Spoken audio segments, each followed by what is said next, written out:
In the high-stakes world of corporate leadership, where fortunes are built and shattered with a signature, trust becomes both a coveted asset and a perilous vulnerability. When a powerful CEO is targeted by a calculated betrayal, salvation arrives in the most unexpected form, the whispered warning of a child, setting in motion a chain of events that unearths not only conspiracy but also the profound and unbreakable bonds of family. Silence. Not a sound. The small voice, laced with an urgency that belied its tender years, pierced the hushed atmosphere of the executive parking area. Julian Thorne, 52, the respected CEO of Thorne Innovations, paused, his hand hovering over the door of his polished obsidian sedan. The command had originated from within his vehicle. Adjusting his gaze to the shadowed interior, he discerned a young girl of African descent, no older than 7, nestled in the back seat. Her eyes, wide pools of apprehension, darted towards the gleaming skyscraper that housed his company. "They're listening," she breathed, gesturing subtly towards the illuminated upper levels. "Your partner and his fair-haired wife. They anticipated your arrival." Julian, a man who had scaled the heights of the tech industry through vision and tenacity, had never foreseen his carefully constructed world tilting on the axis of a chance encounter with a child who appeared to be living on the streets. He had placed unwavering faith in his business partner of 15 years, Alistair Finch, and his efficient executive assistant of a decade, Serena Hayes. "How did you manage to get inside?"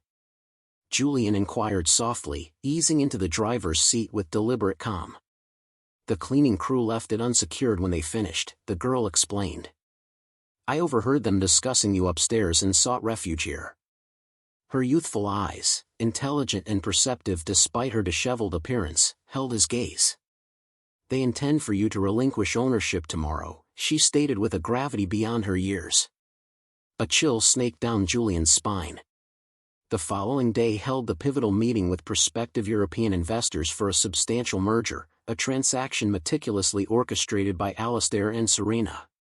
"What else did you overhear?" he asked, his fingers subtly manipulating his phone while his attention remained fixed on the brightly lit windows of the 10th floor. "That you are perceived as naive and will be presented with documents meant to deceive." The woman with light hair, she continued, had chuckled, remarking that by week's end, Julian would be searching for employment. The girl then recoiled slightly. "They spoke of you with unkindness, sir, but my grandmother cautioned against repeating harsh words." A complex blend of indignation and an unexpected surge of protectiveness washed over Julian. This courageous child had jeopardized her own safety to alert a stranger to impending treachery. "What is your name?" he asked gently. "Nadia." "And you are Julian Thorne," as they mentioned it repeatedly. She hesitated, a flicker of concern in her eyes. "Will you now summon the authorities?" For the first time in what felt like an eternity, Julian offered a genuine smile. "No, Nadia. In fact, you may have just safeguarded everything I have strived to build." Through the rearview mirror, he observed the office lights extinguishing floor by floor. Alistair and Serena were likely descending now, secure in their belief that tomorrow would mark Julian's downfall. Little did they know that their target had just acquired the most improbable of allies. Nadia, unknowingly, had bestowed upon him something far more valuable than any boardroom strategy: time to prepare. As he drove away from the building, Julian's mind was already piecing together a counter-strategy. Yet, the question lingered: why would a child of 7 risk everything for a man she had never met? The answer to that very question would not only reshape Julian's understanding of betrayal but also unveil a profound and unforeseen connection. As Julian navigated the quiet city streets, Nadia's words echoed in his thoughts, each phrase a piece of a puzzle now rapidly forming a coherent picture. In the back seat, Nadia remained vigilant, her gaze sweeping across the side mirrors. "Did they mention anything further?" she inquired softly. "The woman with the light hair commented that you place unwavering trust in them, akin to a loyal pet," Nadia recounted, a hint of distaste in her voice. She then added that tomorrow you would discover that even the most docile creatures can turn and bite.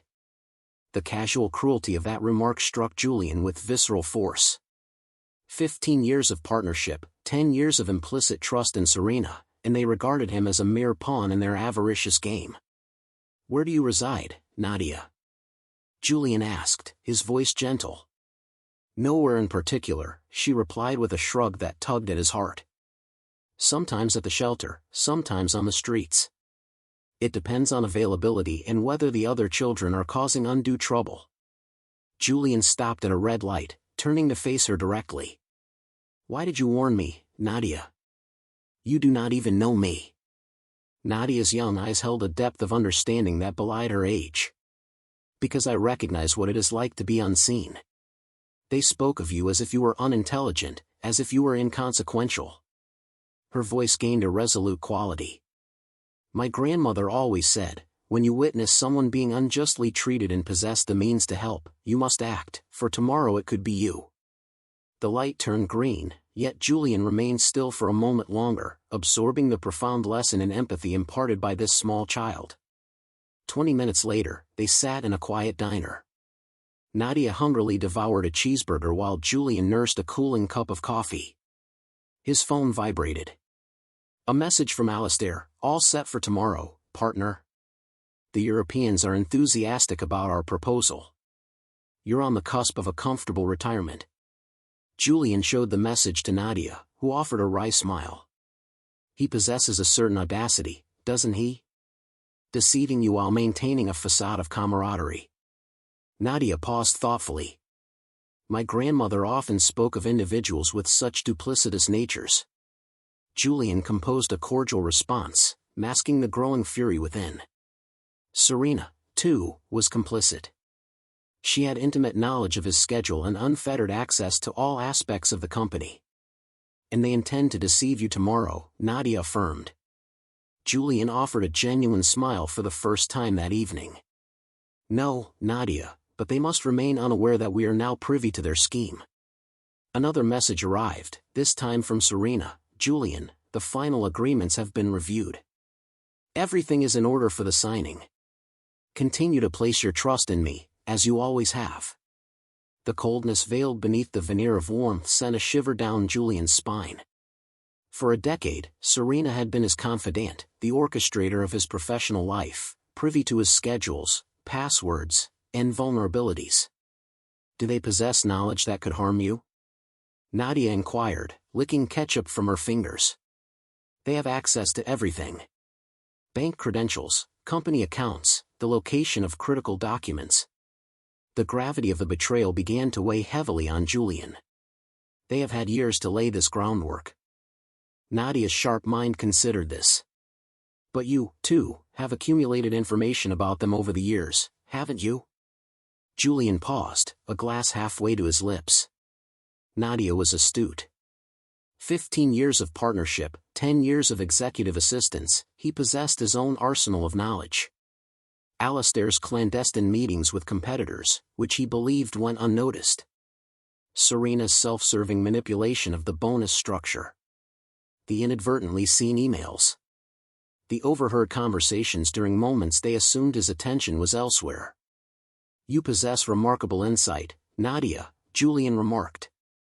My grandmother taught me that when one is little, one learns to observe everything with great care, she replied, dabbing her lips with a napkin. They underestimate your capabilities, but they are mistaken, aren't they? Julian smiled, a feeling he hadn't experienced in years stirring within him, a potent blend of hope and resolve. Indeed, they are. His phone rang. Alistair, no doubt seeking to finalize their deceptive preparations. Julian answered, his voice exuding a warmth he did not feel. Julian, good to hear from you. Serena and I are here, completing the final arrangements. Are you resting well? Tomorrow is a significant day. Excellent, Alistair. I eagerly anticipate how everything unfolds. It will be flawless. Trust me, we have attended to every detail. Your only task is to arrive and sign where Serena indicates. The sheer arrogance in Alistair's tone was almost palpable. They genuinely believed they had reduced Julian to a mere figurehead, blindly following their script. After ending the call, Nadia watched him intently. You are formulating a plan, aren't you? Your eyes have changed. Every dismissive word, every veiled lie, Every insincere smile from recent months now clicked into sharp focus. Alistair and Serena had not merely betrayed his trust, they had fundamentally misjudged his capacity to retaliate. What they failed to comprehend was a fundamental principle Julian had learned over years of building businesses: the most effective strategies are often the quietest. And while they prematurely celebrated their anticipated triumph, Julian was poised to transform their very arrogance into the instrument of their undoing. The following morning, Julian awoke with a mental clarity he had not experienced in months. Nadia was still asleep on the living room sofa, enveloped in a blanket. He paused, watching the child who had so profoundly altered the trajectory of his life in a single night. His phone vibrated. A message from Serena at 6:15 a.m. "Good morning, Julian. I've been at the office since 5 o'clock, ensuring all is prepared. The European delegation arrives at 2 p.m. Simply place your confidence in me and endorse the documents where I've indicated, as per our usual practice." A bitter smile played on Julian's lips. The same Serena who was diligently working to strip him of everything was now feigning devoted professionalism. "You are devising something," Nadia said, stretching on the sofa, her eyes sharp. "Your gaze is different. It reminds me of when my grandmother discerned a falsehood." "I require your assistance, Nadia," Julian replied. "Could you return there today and listen to any further conversations they might have?" The girl sat up, her expression instantly serious. "That is perilous." "I am aware," Julian affirmed. "Therefore, I will arrange for someone to ensure your safety." During his restless night, Julian had made a decision. "I know a private investigator, Elias Vance. He previously conducted background checks for significant clients." Elias answered on the second ring, his voice familiar and somewhat guarded. "Julian?" A surprise. "I assumed I had become a distant memory after my contract was terminated last year." The irony was not lost on Julian. Elias had been let go under the guise of budget constraints, a decision orchestrated by Alistair and Serena. Now, Julian understood the true motive: Elias's sharp intellect and persistent inquiries had posed a threat. "Elias, I want you to know that your dismissal was not my decision," Julian stated firmly. A brief silence hung in the air, followed by a low chuckle. "I rather suspected as much. Alistair was never fond of investigators unearthing inconvenient truths. What do you require?" 2 hours later, Elias sat in Julian's kitchen, observing Nadia with a mixture of admiration and concern. Elias, a man in his mid-40s with the bearing of a former law enforcement officer, possessed a gaze that missed nothing. "So, this young lady has uncovered a corporate conspiracy worth hundreds of millions," Elias remarked, shaking his head in impressed disbelief. "Nadia, you possess a natural aptitude for this. My grandmother always said that when one has little material wealth, one learns to listen intently to everything," she replied, taking a bite of toast. Elias produced a tablet from his bag. "Julian, while Nadia was safeguarding your enterprise, I conducted some discreet inquiries of my own. I never fully accepted the circumstances of my termination." His fingers danced across the screen, revealing a network of spreadsheets and financial documents. "Alistair and Serena are not merely disloyal, they are engaged in significant financial malfeasance." The evidence was damning: irregular transactions, fabricated invoices, and fictitious clientele. For the past 2 years, they have been systematically diverting millions from the company, creating an intricate web of shell corporations, Elias explained. "This proposed merger is not about expansion, it is about laundering illicit funds. They require your signature to validate retroactive transfers. Following that, you will be removed, and their financial manipulations will be effectively concealed." A cold fury settled in Julian's chest. This was not simply a personal betrayal, it was calculated criminal activity. "They have been pilfering from the very foundation I built," he murmured. "They exploited my trust to fuel their own corruption." Nadia leaned forward, her eyes gleaming. "Now it becomes intriguing. They believe you are foolish, but you have an investigator and a clever girl on your side, and they remain oblivious to this." Julian's phone chimed. "Alistair, undoubtedly. Partner, I trust you rested well. Serena and I have been here since dawn, finalizing the last details. The Europeans will be immensely impressed by our organization. I am certain they will, Alistair, Julian replied, his voice carefully devoid of emotion. One final detail, Alistair continued, and Julian could almost hear the predatory smile in his tone. Serena suggested you need not concern yourself with reviewing the documents today. They are rather technical, and you have always placed your faith in our expertise, correct? Simply arrive and sign where Serena indicates. The sheer arrogance was nauseating. They genuinely believed they could pilfer a fortune and still elicit gratitude. After ending the call, Elias studied Julian intently. You have two options: contact the authorities immediately and attempt to prove all of this in court, risking the possibility of them evading justice on technicalities, or allow them to proceed with their plan, but not as the unsuspecting victim they anticipate. Instead, you attend as the predator they never imagined you could be. Nadia clapped her hands together with excitement, like a character in a film. You pretend to sign, but you are already aware of everything. Elias offered his first genuine smile since arriving. Precisely. And while they are celebrating prematurely, you present them to the authorities, caught in the act with irrefutable evidence. His phone vibrated again. A message from Serena. Julian, you are the most exceptional leader a person could ask for. After today, I am certain our professional relationship will endure indefinitely. The sheer hypocrisy turned Julian's stomach. Serena was not merely stealing, she was reveling in the planned humiliation. They perceive me as a sentimental fool, Julian stated, placing his phone aside. They mistake my kindness for weakness. Elias closed his tablet, his gaze hardening. Then it is time to demonstrate that kindness, coupled with strategic intellect, can be a lethal combination. Nadia sprang from the couch, her eyes bright with determination. And I can assist. I can conceal myself near the meeting room and record everything on your phone. For a fleeting moment, Julian hesitated.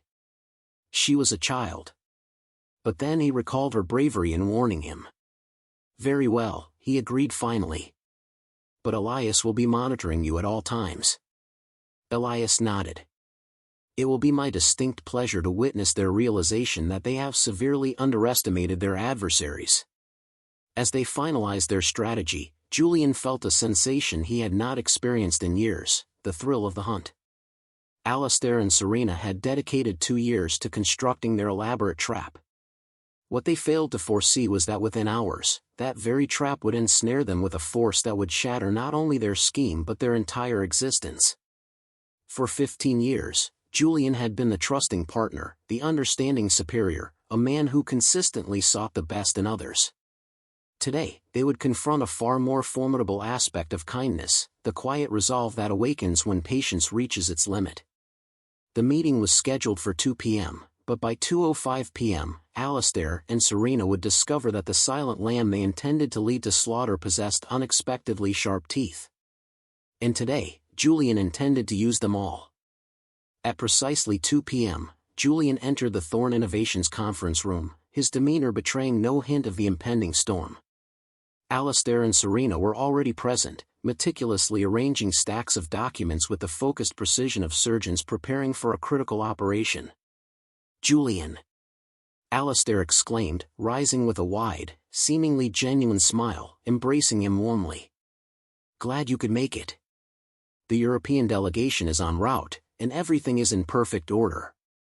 Serena approached, carrying a sleek leather briefcase, her smile radiating a practiced, almost maternal assurance. Julian, simply endorse the documents where I have placed these adhesive markers. Trust me, as you invariably do, her tone held a subtle condescension, as if addressing a child.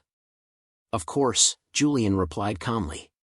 But first, I wish to share some rather intriguing information I came across last evening. As he spoke, Elias Vance entered the room, carrying a box of files, followed by 2 uniformed federal investigators. Alistair and Serena exchanged fleeting glances, their smiles remaining fixed. Elias, Alistair said, a slight furrow appearing on his brow.